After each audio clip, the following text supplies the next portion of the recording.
Anonymous has done is make jokes at the expense of Church of Scientology's ham-fisted attempts to label us criminals. These attempts come from one of the most basic Scientologists, the basic idea Scientologists subscribe to when dealing with critics. L. Ron Hubbard, the founder of Church of Scientology, always said, always attack, never defend. Individual critics of the Church of Scientology have been harassed for years with smear campaigns, frivolous lawsuits, precisely for this reason. Years of viciously attacking critics allowed the Church to build a wall of fear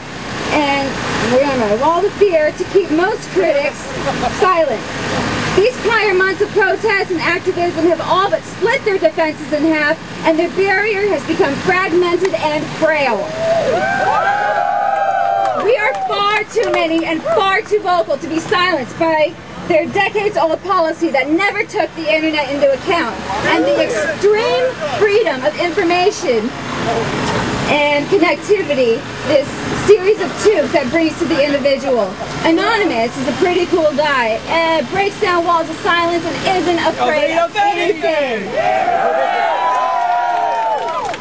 Operation Reconnect signifies Anonymous' third in a series of worldwide protests, numbering over 9,000 people in over 100 cities. Though many of us are students, we can be found in every sector of society. We are teachers, police officers, civil servants, lawyers, waiters. We come from all sexual orientations. We are Christians, we are atheists, Jews and Hindus, Muslims and Buddhists. We are every race, creed, and culture. We are everyone and everywhere. We vow to never give up or let down until the illegal and immoral abuses of the Church of Scientology cease. We invite you to join us.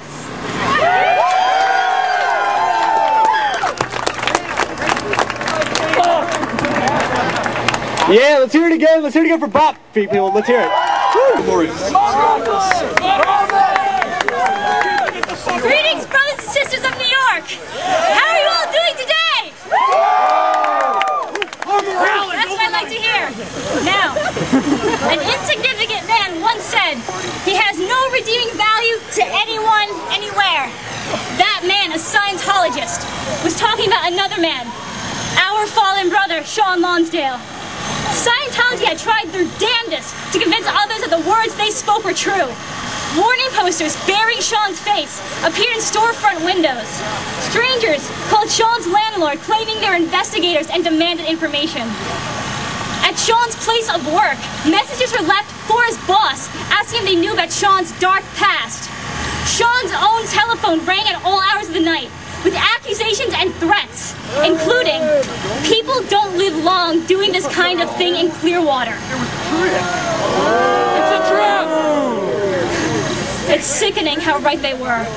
The Church of Scientology was terrified of Sean and his camera, where he filmed his public broadcast show, Cult Watch.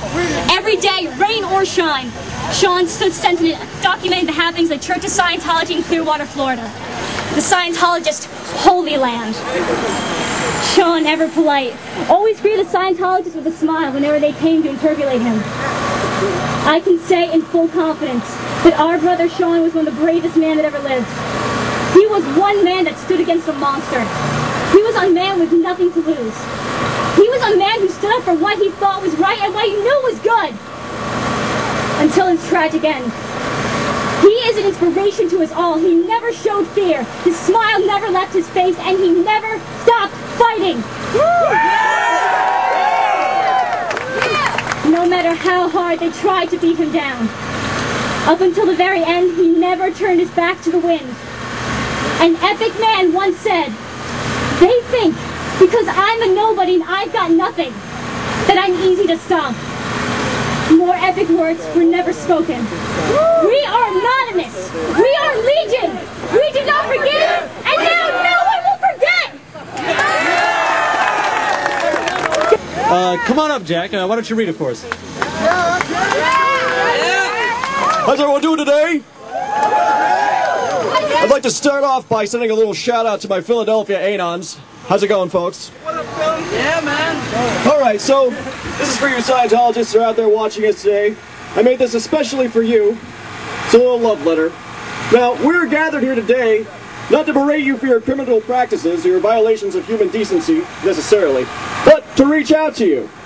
You see, while many of you have been assimilated into a questionable scheme of vile exploitation of human behavior, we know that you're not just cultists. Social advancement, you may have left someone behind. Someone that still cares for you. We ask you today to just for a moment think of them. Think of the people you had to alienate so that you could promote your position from inside the church. Think of the people that at one point used to hold you close. They were people you could entrust with your secrets. They were people who you could look to for support. Now, as days go on, there are times when you may look for this person, these people that had a profound effect on your life. You may discover that they are not there. They've been replaced by an abomination, a kind of counterfeit brotherhood. While your mind assures you that all is well, we know your heart may not stay the same. We are not saying that we're any better than you. We know that many of you are leery of Anonymous and what our intentions may be.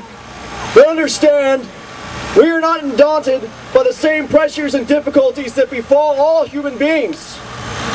In our desperate moments, there are times when we all need to reach out for some kind of ideology, some kind of guiding light to protect us in challenging times. Some of you reached out to the Church of Scientology, and while you will still stand by it as an irrefutable doctrine, just look at what the church has cost you.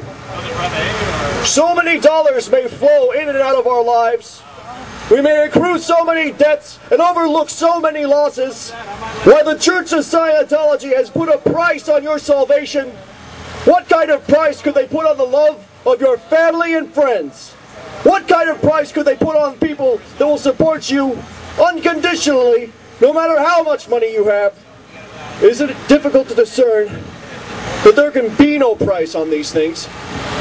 Ask yourself, how many lives have been led estranged for purposes of profit? How many millions of people have been manipulated for the benefit of the few? Because we believe that somewhere there is someone that loves you and would like nothing more than to see you again, today we ask you to reconnect. Just remember, they're only a phone call away, and they're waiting. Love, Anonymous. People party hard.